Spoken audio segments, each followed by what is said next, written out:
Everything in life changes, but nothing is as impactful as the loss of a loved one.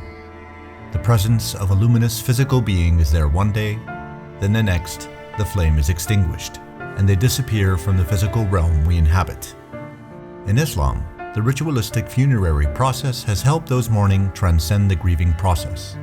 The structure has stood the test of time as it has remained fairly unchanged for many hundreds of years.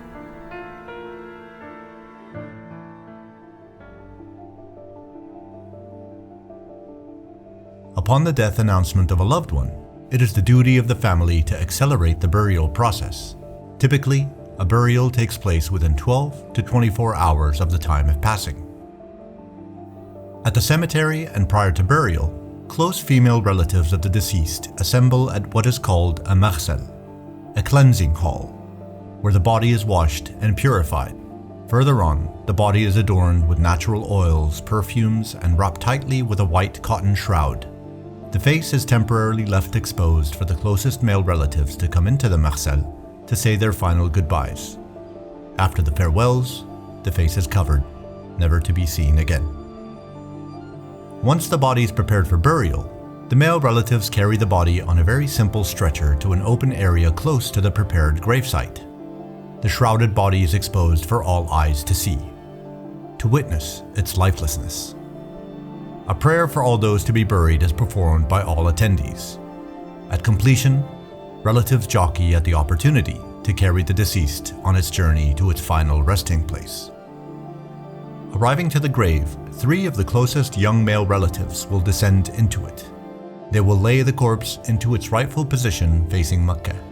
They will cover the body with stone slabs that will protect it from the immense weight of sand yet to fill the grave. Other observing relatives on the surface then provide balls of wet sand to seal the joints of the stones and the edges along the grave walls. As the 3 relatives come out, the shoveling of sand into the grave commences by all those who wish to partake in the final element of the ritual. A simple, humble mound of sand remains. No name, just a number written by hand on a barren slab of stone designating the orientation of the corpse, dust to dust in its absolute form.